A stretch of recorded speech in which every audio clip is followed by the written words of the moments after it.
प्रहार जनशक्ती पक्षाच्या पदाधिकारी आणि कार्यकर्त्यांना प्रहार जनशक्ती पक्षाच्या माध्यमातून आम्ही आवाहन करतो आणि नागरिकांना सुद्धा सोलापूर जिल्ह्यातील आम्ही आवाहन करतो की आपण मतदान करत असताना नोटाला मतदान करावं अशी आम्ही आपल्याला नम्र विनंती करतो।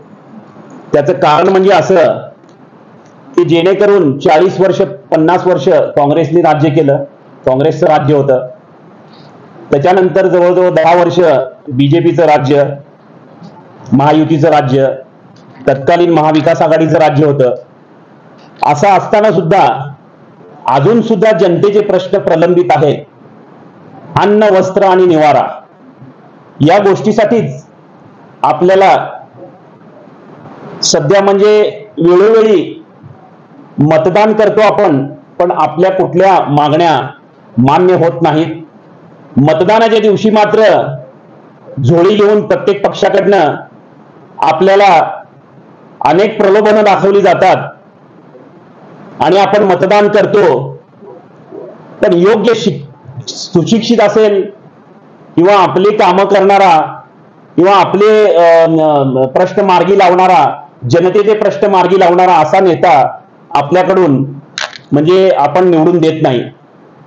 आता आपण पाहत आहात की जेणेकरून बीजेपीचे मोठमोठे नेते येऊन गेले, योगी आदित्यनाथ आले, मोदीजी आले, त्याच्यानंतर टी राजा सिंग आले, त्याच्यानंतर नितीन गडकरी आले सोलापूर जिल्ह्यात। नितीन गडकरी सोडले तर बाकी सगळे फक्त आणि फक्त जातीच्या विषयावर, जाती हिंदू मुस्लिम तेढ कसा निर्माण करायचा हेच आपल्याला सांगितलं जातं।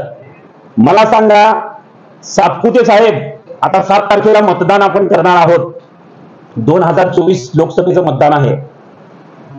आपण काय म्हणून यांना लोकप्रतिनिधी निवडायचं असा मी जनसामान्यांना सोलापूरकरांना प्रश्न विचारतो। कारण हे म्हणत आहेत की मस्जिदीतून फतवे निघत आहेत, हे निघत आहेत, ते निघत आहेत। म्हणजे जर तुम्ही जातीय तेढ जर निर्माण करत असाल तर तुम्हाला आम्ही लोकप्रतिनिधी म्हणून का निवडून द्यायचं। त्याच्यानंतर काँग्रेसचा विषय, 40-50 वर्ष तुम्ही काँग्रेसचे माननीय तत्कालीन गृहमंत्री सुशील कुमार शिंदे होते, 3 वर्ष झाला ताई 3 टर्म आमदार आहेत, मुख्यमंत्री होते, ऊर्जा मंत्री होते, संरक्षण मंत्री होते, परत अनेक मंत्रीपद भोगलेले। मला सांगा सोलापूरचा विकास न करता ह्यांनी सगळा भकास केलेला आहे। आम्ही प्रहार जनशक्ती पक्ष शेतकरी संघटनेच्या माध्यमातून आमचे जे पदाधिकारी असतील आणि सोलापूरकरांना विनंती करतो, मराठ्यांना आरक्षण देऊ शकले का? मिळालेलं नाही। मुस्लिमांना आरक्षण मिळाले का? मिळालेलं नाही। धनगरांना ओबीसींना आरक्षण मिळाले का? मिळालं नाही। ब्राह्मण समाजाला आरक्षण मिळाले का? ब्राह्मण समाज आरक्षण मागत नाही, सोडा, विषय संरक्षण पण मागत नाही, विषय तो नाहीये। पण जेणेकरून कुणाला आरक्षण दिलं आणि कुणाला आरक्षण न दिलं, मराठा समाजाने मग या गोष्टी सर्व विचार केला पाहिजे। एवढे मोठमोठे शांततेत मोर्चे निघाले, त्याच्यानंतर एवढे मोठे आंदोलन झाले जरांगे पाटलांच्या माध्यमातून, पण यांना न्याय देऊ शकले नाहीत। मग यांना जर न्याय देऊ शकले नाही तर तुम्ही आम्ही सामान्य आहे। प्रहार एक छोटासा पक्ष आहे। वेळोवेळी देवेंद्र फडणवीसांनी सांगितलं म्हणून आदरणीय आमचे पक्षप्रमुख बच्चू भाऊ त्यांच्या फोनला हाक देऊन त्यांच्या महायुतीमध्ये सामील झाले। 50 खोक्याचे आरोप झाले, तरी आमचा नेता इमानदार आहे, लक्षात ठेवा। शेतकरी असेल, शेतमजूर असेल, अपंग असेल, दिव्यांग मंत्रालय स्थापन केलेला भारतात एकमेव आदरणीय बच्चू भाऊ आहेत। असं असताना देखील आम्हाला विचारत न घेता छोट्या पक्षांना कसं संपवायचं हे महायुतीकडनं आपण शिकायला पाहिजे। महाविकास आघाडीने सुद्धा काय केलं नाही, महायुतीने सुद्धा काय केलेलं नाही। याच्यामुळे जनसामान्यांचे प्रश्न तसेच राहिलेले आहेत। सोलापूरचा 8 दिवसाआड 15 दिवसाआड पाणी पुरवठा आहे आपल्याला, डबल पाईपलाईन आली, टिबल पाईपलाईन आली, आता आपल्याला पाणी व्यवस्थित मिळत नाही हा प्रश्न आहे। रस्त्यात खड्डे की खड्ड्यात रस्ते, हायवे झालेले मात्र मान्य आहे, पण जनसामान्यांमध्ये तुम्ही इंटरनल रस्ते बघा, गल्ली मुळातले अजून झालेले नाहीयेत, ड्रेनेज लाईन पूर्ण झालेली नाहीये, एमएसईबीचे वांदे आहेत लाईटचे। शेतकऱ्यांना मला सांगा, शेतकरी आत्महत्या करतो, शेतकऱ्यांच्या आत्महत्या आहेत। दिल्ली बॉर्डरवर शेतकरी आंदोलन करत असताना त्यांच्यावर फायरिंग करण्यात आलेलं आहे। असे अनेक प्रश्न असताना सुद्धा आपण का मतदान करायचं आणि का म्हणून तुम्हाला लोकप्रतिनिधी म्हणून निवडून द्यायचं आणि तुम्ही आमच्यासाठी काय करणार आहे हे तुम्ही फक्त नुसतं एक पॅम्पलेट छापून त्याच्यात तुम्ही आम्हाला प्रलोभन दाखवता, हे करणार ते करणार तसं करणार असं करणार. आतापर्यंत 15 लाख रुपये आम्हाला मिळाले नाहीत. शेतकरी आत्महत्या आहेत तसेच आहेत. MSP साठी आंदोलन झालं, शेतकऱ्यांना MSP मिळत नाहीये, शेतीला हमी भाव मिळत नाहीये. हे अशी अनेक कारणं आहेत. म्हणून मी प्रहार जनशक्ती पक्ष व शेतकरी संघटनेच्या वतीने शेतकरी असतील, कामगार असतील, जनसामान्य असतील, दिव्यांग असतील यांना मी विनंती करतो की जिल्ह्यामध्ये तुम्ही नोटाचं बटन नक्की दाबा आणि जास्तीत जास्त नोटाला मतदान करा. कुणालाही मतदान करू नका. बघायला पुढे जे काही होईल ते असं मी आपल्या माध्यमातून विनंती करतो. धन्यवाद. ज्या ठिकाणी एक लक्षात घ्या, आपली जेवढी ताकद आहे तेवढी ताकदीप्रमाणे आपण वागू पाहिजे. दुसरी गोष्ट अशी आहे की जिथं आपण म्हणतोय की उमेदवार देणार, उमेदवार निवडणूक आले तर खर्च आहे. सुशीलकुमार शिंदे साहेब किंवा राम सातपुते साहेब इतका पैसा आमच्याकडे नाही ना. आणि राहिलं तिसरा विषय तुम्हाला सांगतो, नोटा हा पर्याय कुणासाठी आहे की तुम्हाला कुणीच पसंत नाही, त्यानंतर ते नोटाचा बटन दाबला जातो. आता आम्ही तेच सांगतो की आमचा मुद्दा तुम्ही नीट समजून घ्या की महाविकास आघाडी असेल, महायुती असेल, हे दोघेही वारंवार लोकांना फसवण्याचे काम करतात. आता तुम्हाला सांगतो, दक्षिण सोलापूर असेल, दक्षिण सोलापूरमध्ये जवळपास 20 पेक्षा जास्ती गाव आमच्यासोबत जोडलेले आहेत. दक्षिण सोलापुरातील आपला नई जिंदगीचा भाग असेल किंवा मोठे भाग म्हणजे वळसंग असेल, बोरामणी असेल, म्हणजे हे बरेच भाग प्रहार बरोबर जोडले गेलेले आहेत. त्याचबरोबर शहरात सुद्धा प्रहारची मोठी ताकद आहे. मंगळवेढ्यात प्रहारची मोठी ताकद आहे. अक्कलकोटमध्ये मोठी ताकद आहे.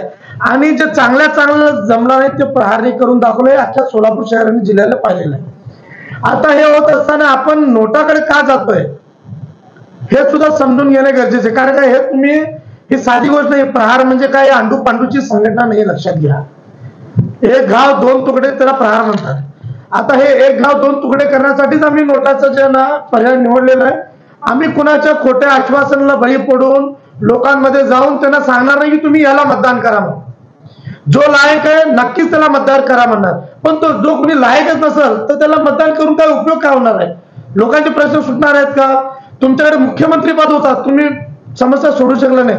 उद्या खासदार होता तुम्ही, ते समस्या सोडू शकला नाही. केंद्रात गृहमंत्री होता, त्या समस्या तुमच्या सुटल्या नाहीत. तर मग आज तुम्ही एक खासदार निवडून दिला तर सोलापूरचा चेहरा मोहरा बदलणार आहे. हे आम्ही कसं तुमच्यावर विश्वास ठेवायचा हा एक गोष्ट आहे. दुसरी गोष्ट तुम्ही बघितलं की जेव्हापासून राम सातपुते हे बीडहून माळशिरसला आले, आमदार झाले, माळशिरसून सोलापूर आल्यानंतर माळशिरसमध्ये ते आमदार होताना सोलापूरचे कोणी लोक त्यांना ओळखत नव्हते.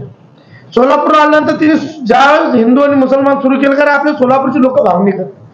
तुम्हाला माहिती आहे की हे शहर आहे की भारतात 3 दिवसा अगोदर हे आपला इंग्रजांना लाथ मारून बाहेर हाकलून दिलं होतं. तर हे शहर आहे. ह्याच्यामध्ये आज झालं का माहिती आहे, काही लोकांच्या ना त्यांच्या डोक्यात जात शिकलेली आहे. जातीवाद केल्यानंतर त्यांच्याकडे जाण्याचं लोकांचं मोठं म्हणजे माप आहे. त्या पद्धतीने ते जातीवाद सुरू केला आणि त्यांना त्यांची ओळख निर्माण झाली. म्हणजे जातीयवादातून ओळख निर्माण झाली आणि हिने काम नाही केल्यामुळे त्यांची ओळख निर्माण झाली आहे. त्याच्यामुळे ह्या दोघांबरोबर जाण्यात काय अर्थ नाहीये. म्हणून आम्ही काय केलो, नोटा हा पर्याय निवडलेला आहे. एकीकडे भाजप दुसरीकडे काँग्रेस किंवा दोघांचा तुम्हाला कणकण विरोध आहे असं वाटतंय. उर्वरित या दोन पक्षांना सोडून उर्वरित 19 उमेदवार देखील रणभूमीमध्ये आहेत. आता सोलापूरकरांना माहित आहे की हे दोन लोकांमध्ये प्रमुख लढत आहे. बाकीचे 19 लोक निवडून येणार आहेत का, हे सुद्धा लक्षात घेतलं पाहिजे. आणि आम्ही बघा एक लक्षात घ्या, आम्ही ना जात पर ना पात पर, मोहर लगाव लोगों के जो है ना, जिथं लोकांना न्याय भेटणार आहे तिथं मतदान केलं पाहिजे. जिथं लोकांचं भरमनिराश होणार आहे त्यात मतदान करून काय अर्थ नाही. आज तुम्हाला सांगतोय का, प्रणिती शिंदे 15 वर्षापासून आमदार आहेत. सोलापूर मध्येच्या समस्या सुटल्यात. आज माझ्या बरोबर आदिनाथ शिंदे, लक्ष्मी विष्णू कामगारासाठी गेल्या अनेक महिन्यापासून आम्ही लढा देतोय. 1984 साली लक्ष्मी विष्णू बंद पडली, तेव्हापासून आजपर्यंत हे लोक घरासाठी वनवन फिरतायत. अनेक लोक ह्याच्यामध्ये संघर्ष करत करत मरण पावले, त्यांना घर भेटलं नाही. मग सुशीलकुमार शिंदे ह्या 84 पासून ते आतापर्यंत सगळे पद भोगले ना. मग लक्ष्मी विष्णूचा प्रश्न संपला नसेल तर उद्या तुमच्या आमच्या समस्या सुटतील, ह्याच्याकडे कसा विश्वास ठेवा त्यांच्यावर आम्ही, हा एक मोठा प्रश्न आहे. तुम्हाला नक्की सांगतो की ही निवडणूक 10-20 हजार मतदानामध्ये निवडून येऊ शकतो दोघं पण. ते प्रणिती शिंदे असेल, राम सातपुते असेल, खूप मोठ्या प्रकारची निवडणूक होणार नाही. आणि 10-20 हजार मतदानामध्ये प्रहार काय करू शकते हे तुम्हाला मतदानाच्या माध्यमातून दिसून येईल. आजकाल आपण म्हणलं एक भाव दोन तुकडे. हो, मग अशा प्रकारचा निर्णय घेण्यासाठी एवढा वेळ का लागला? आज शेवटच्या टप्प्यात आपण निर्णय घेऊन मतदारांना आवाहन करता किंवा आपल्या कार्यकर्त्यांना आवाहन करता की मतावर मतदान करा, एवढा उशीर का लागला? त्या वाटाघाटी कुठं पिसरली म्हणून आज हा निर्णय घेतला गेला का काय? एक लक्षात घ्या, प्रहार ही वाटाघाटी करणारी संघटना नाही. आणि राहिला विषय हमको जो खरीद सकेंगे अभी वो पैदा नहीं हुआ. तर आम्ही हेच सांगतोय की लोकांचे जेन्युन प्रश्न घेऊन आम्ही आमच्या प्रत्येक तालुक्याच्या आमच्या बैठका झाल्या, भरपूर बैठका झाल्या. काल रात्री आम्ही कॉन्फरन्सवर आदरणीय बच्चू कडू साहेबांबरोबर बोलणंही केला. त्यांनाही सांगितलं ही सगळी परिस्थिती अशी आहे. तर भाऊंचा डायरेक्ट निरोप आला की ह्या सगळे लोक जे खोटारडे बोलणार आहेत त्यांच्यासोबत जाण्यापेक्षा आपण आपली वेगळा एक अस्तित्व निर्माण करून नोटाबरोबर जाऊ. मग आम्हाला जेवढे मतदान नोटाच्या माध्यमातून करता येईल तेवढ्याच मताने हे दोन्हीपैकी एक उमेदवार पडणार आहे, हे लक्षात घ्या. पार्टी प्रमुख बच्चू कडू की राज्यभर का फैसला है या फिर सोलापुर? नहीं, हम तो सोलापुर का फैसला है, राज्य भर का हमारा फैसला नहीं, ये सोलापुर का फैसला.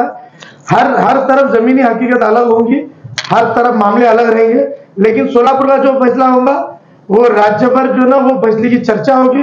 और ये हमारा जो फैसला है ये दोनों भी उम्मीदवार को पसीने छुड़ाने वाला फैसला होगा. भाजपाला विरोध. हाँ, एक लक्षात घ्या, आम्हाला मंत्रिपद भेटलं नाही हा एक मोठा गोष्ट तुम्हाला सांगतो, कदाचित तुम्हाला माहित असेल. ठाकरे सरकारमध्ये असताना मंत्रिपद होतं महाविकास आघाडी. आम्ही मंत्रिपदाला लात मारूनच गेलो होतो.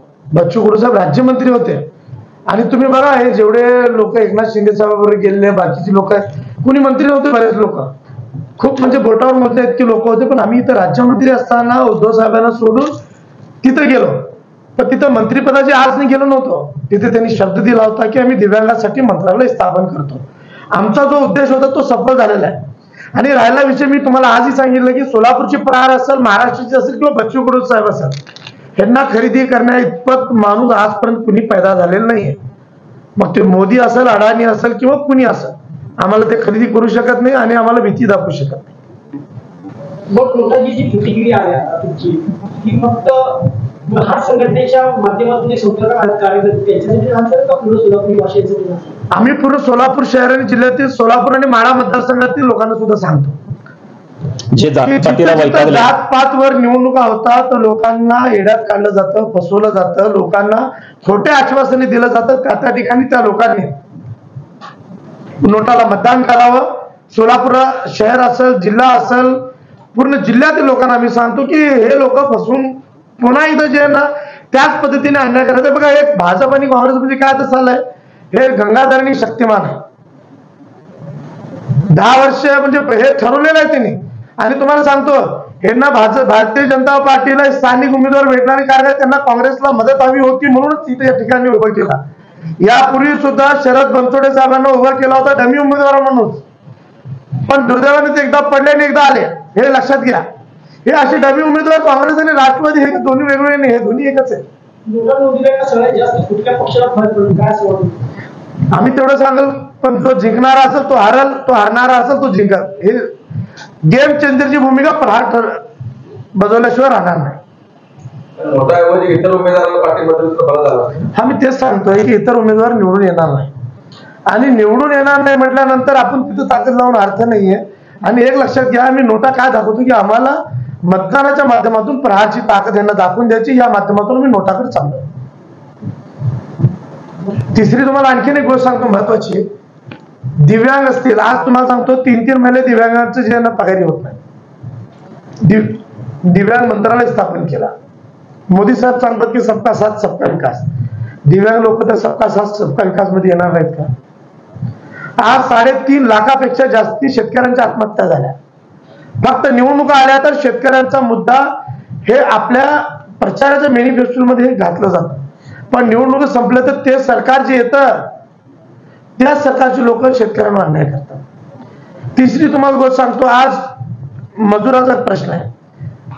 शेतीत मजुरी करणारा असेल किंवा आपल्या शहरात मजुरी करणारा असेल मजूर असेल, त्या मजुराला कुठलीही सुविधा भेटत नाही. योजना खूप आहेत पण योजना राबवल्या जात नाही.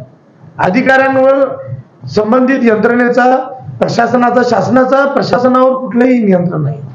ही खूप बाब गंभीर आहे. तर त्यामुळे हे अशी परिस्थिती निर्माण झाली. आणि तुम्ही बघितलं की सोलापुरात सध्या जातीयवादापेक्षा पलीकडे कुणीच चालत नाही. तर मी तमाम सोलापूरकरांना सांगतो, जात पात धर्म पंथ एकदा डोक्यातून काढून टाका. एकदा तुम्ही एकत्र होऊन मतदान करा आणि नोटाला मतदान करा, जेणेकरून या लोकांना माहीत झालं पाहिजे की आपला बाप तयार झालेला आहे, नोटा तयार झालेला आहे. आणि आपण जर काम केलं नाही, खोटे आश्वासन दिलं, तर यापुढे आपण निवडून येणार नाही.